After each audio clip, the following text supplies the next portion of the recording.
আপনি যদি বলেন শুধু একটা আদেশের দেরি, শুধু একটা অর্ডারের দেরি, টকটকে আগুন জ্বলতেছে, জ্বলন্ত আগুনের মধ্যে চাপ দিতে রাজি আছি ইয়া রাসূলুল্লাহ। সুবহানাল্লাহ।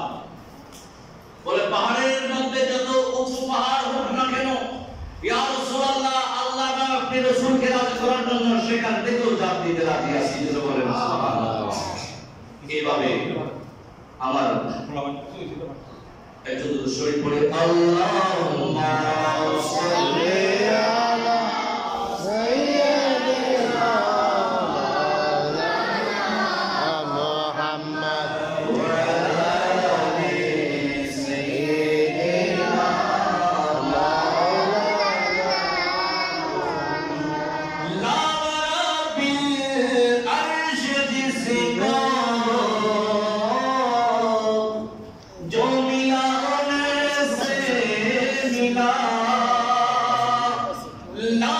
রাব্বিল আরশ জিসকা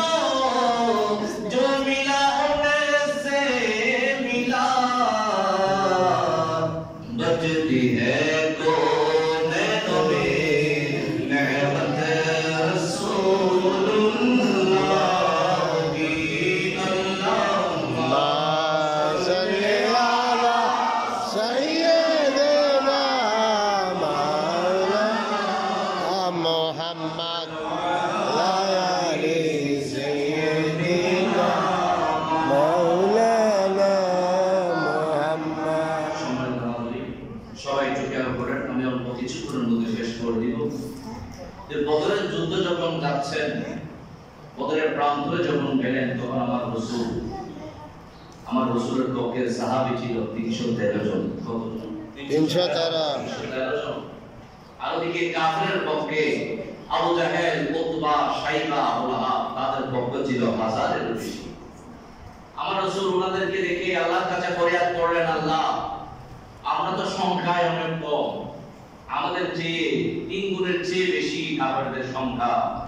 আমার আল্লাহ তাআলা 313 জন সাহাবীদেরকে নিয়ে আল্লাহর দরবারে 2 হাত তুলে ফরিয়াদ করলেন, আল্লাহুম্মা আনশুদুকা আহাদাকা ওয়া ওয়াদাকা আল্লাহুম্মা ইন শাইতামা লাম তুবাদ বাদাল ইয়াউম। চিৎকার দিয়ে বলেন সুবহানাল্লাহ। আল্লাহ তাআলার কাছে ফরিয়াদ করলেন, আমার রাসূল আল্লাহ, আপনি যে ওয়াদা করেছিলেন সেই ওয়াদা আজকে রক্ষা করেন। আপনি যদি চান কালকে থেকে আপনার জিকির বন্ধ হয়ে যাক, আপনার নাম, আপনার জিকির করার জন্য এই পৃথিবীতে কেউ না থাকুক, তাহলে আপনি ওই কাফেরদেরকে বিজয় দেন। আর আপনি আল্লাহ, আপনি যদি চান কালকে থেকে প্রতিটি গ্রামে গঞ্জে নগরে শহরে প্রত্যেকটা জায়গায় আপনার জিকির গর্জে উঠুক, তাহলে আপনি আমাদেরকে বিজয় দিন। জোরে বলেন সুবহানাল্লাহ। বলে ফয়সালা আপনার, ফয়সালা আপনার। আপনি যদি চান আপনার জিকির মুছে যাক, তাহলে আপনি তাদেরকে বিজয় দেন। আর আপনি যদি চান আগামী থেকে কিয়ামত পর্যন্ত আপনার নাম প্রতিটি গ্রামে গঞ্জে নগরে শহরে গর্জে উঠুক, তাহলে আপনি আমাদেরকে বিজয় দিন। তখন আমার আল্লাহ, আমার রাসূল যখন চোখের পানি ছেড়ে দিল, আমার আল্লাহ বলেন, ইয়া রাসূলুল্লাহ, আমি পৃথিবীর মধ্যে সবকিছু সইতে পারি, কিন্তু আপনি রাসূলের চোখের পানি আমি সইতে পারি না।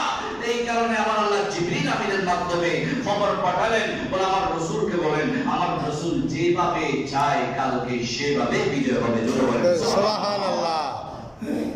সাথে সাথে আমার রাসূল 2 হাত তুলে দোয়া করলেন এবং আমার রাসূল হযরত আবু বকর সিদ্দিক রাদিয়াল্লাহু আনহুকে বললেন, আবু বকর শোনো, এদিকে আসো, কালকে এই জায়গার মধ্যে আবু লাহাব হত্যা হবে, কালকে ওই জায়গার মধ্যে আবু জাহেল হত্যা হবে, কালকে ওই জায়গার মধ্যে উতবা হত্যা হবে। জোরে বলেন সুবহানাল্লাহ। সুবহানাল্লাহ।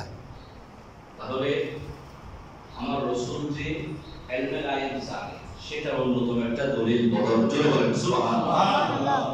এই বদর যুদ্ধের মধ্যে আপনি যদি অ্যানালাইসিস করেন, আপনি যদি পরিবর্তন করেন, আপনি যদি পর্যালোচনা করেন, আপনি দেখতে পারবেন এই বদরের মধ্যে অনেকগুলা দলিল এই বদরের মধ্যে রয়েছে। জোরে বলেন সুবহানাল্লাহ। আমার আল্লাহ হযরত জিবরিল আমিনকে ডাকলেন, বলে জিবরিল এদিকে আসো। জিবরিল আমিন আসলেন, বলে লাব্বাইক ইয়া আল্লাহ। বলে জিবরিল, তুমি কোনদিন যুদ্ধ করেছো? বলে না আল্লাহ, আপনি তো আমাদেরকে যুদ্ধ করার জন্য বানান নাই।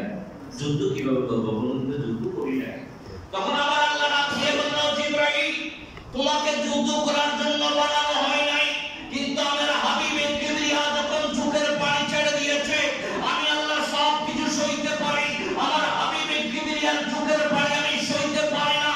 তুমি জিবরাইলের কাজ যুদ্ধ করা নয়, তোমাকে যুদ্ধ করার জন্য বানাই নাই, কিন্তু আমার হাবিবের কিবরিয়ার মন রক্ষার জন্য, আমার হাবিবের কিবরিয়া যেতে চায় সেটা আমি পালন করার জন্য, সেটা করানোর জন্য তুমি জিবরাইল আমিনকেও কালকে যুদ্ধ করতে হবে। চিৎকার দিয়ে বলেন সুবহানাল্লাহ।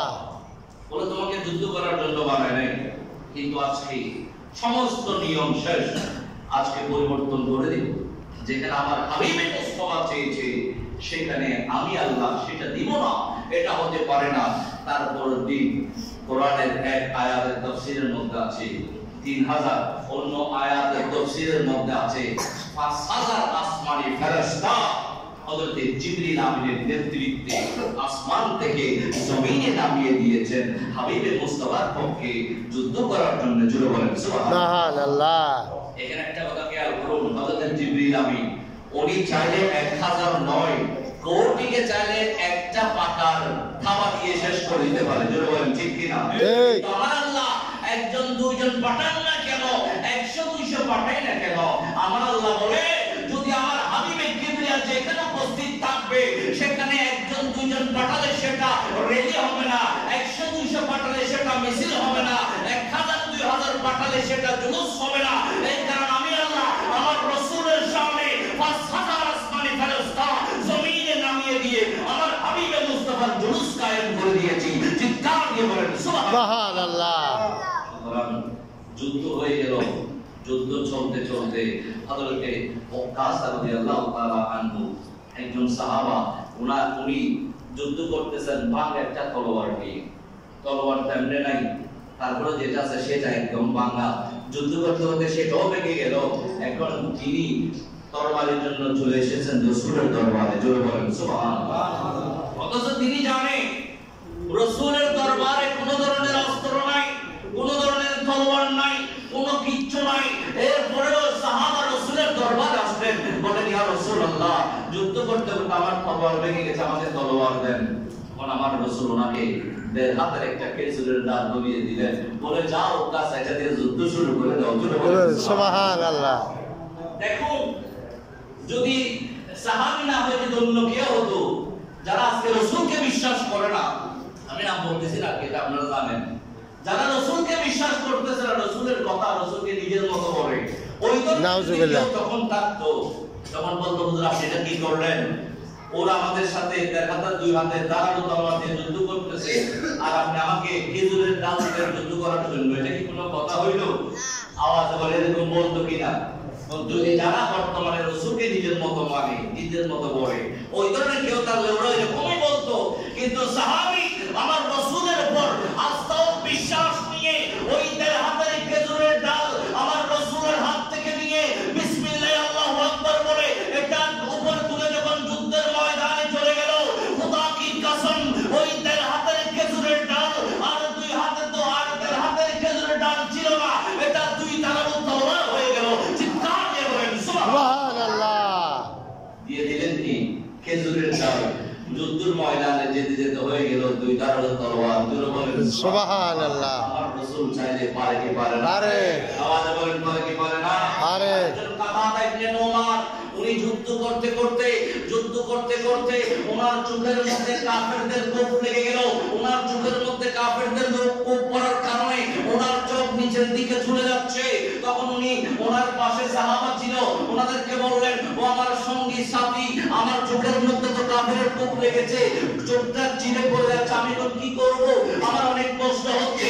তখন কেউ কেউ বলে চোখটা চিরে ফেলে দাও, আবার অনেকে বলে না না, তুমি রাসূলের দরবারে চলে যাও, আমার রাসূল হচ্ছেন ডাক্তারের শ্রেষ্ঠ ডাক্তার, আমার রাসূল হচ্ছেন শেফাকারীর শ্রেষ্ঠ শেফাকারী, আমার রাসূলের দরবারে চলে যাও, সেখানে ট্রিটমেন্ট হয়ে যাবে। ওই কাতাদা ইবনে নুমান ওনার ঝুলন্ত চোখ ধরে আমার রাসূলের দরবারে আসলো, বলল ইয়া রাসূলুল্লাহ, কাফেরদের কোপ পড়েছে আমার চোখের মধ্যে, আমার অনেক কষ্ট হচ্ছে, আমি এখন কি করব? আমার রাসূল নিজের মুখ থেকে প্রথমবার নিয়ে ওই চোখের মধ্যে লাগিয়ে দিলেন, চোখটা দায়রা বরাবর বসিয়ে দিলেন। বলেন কাতাদা ইবনে নুমান, এখন একটু চোখটা খুলে দেখো কেমন লাগে। হযরত কাতাদা ইবনে নুমান চোখটা খুলে বলল, খোদার কসম করে বলছি ইয়া রাসূলুল্লাহ, আগের চাইতে 1000 গুণ বেশি সুন্দর দেখতে পাচ্ছি। চিৎকার দিয়ে বলেন সুবহানাল্লাহ। এই হচ্ছে আমার রাসূলের মুজিজা। মুজিজা মেরা নবী কা কহ দিয়া তো হো গয়া, आपने कतरे की दरिया कह दिया तो हो गया। सूरज उल्टे पांव पलटे, चांद इशारे से होता, अंध नजदी देख ले कुदरत रसूलुल्लाह की, इशारे से चाँद चिड़ दिया, छुपे हुए और को फेर लिया, गए हुए दिन की असर दिया। ये ताबो तबा तुम्हारे लिए, दहम में जुबा तुम्हारे लिए, बदन में हिजा तुम्हारे लिए, और हम आई अबा तुम्हारे लिए, और उठे भी वहाँ तुम्हारे लिए। चित्कार ये बरन सुभान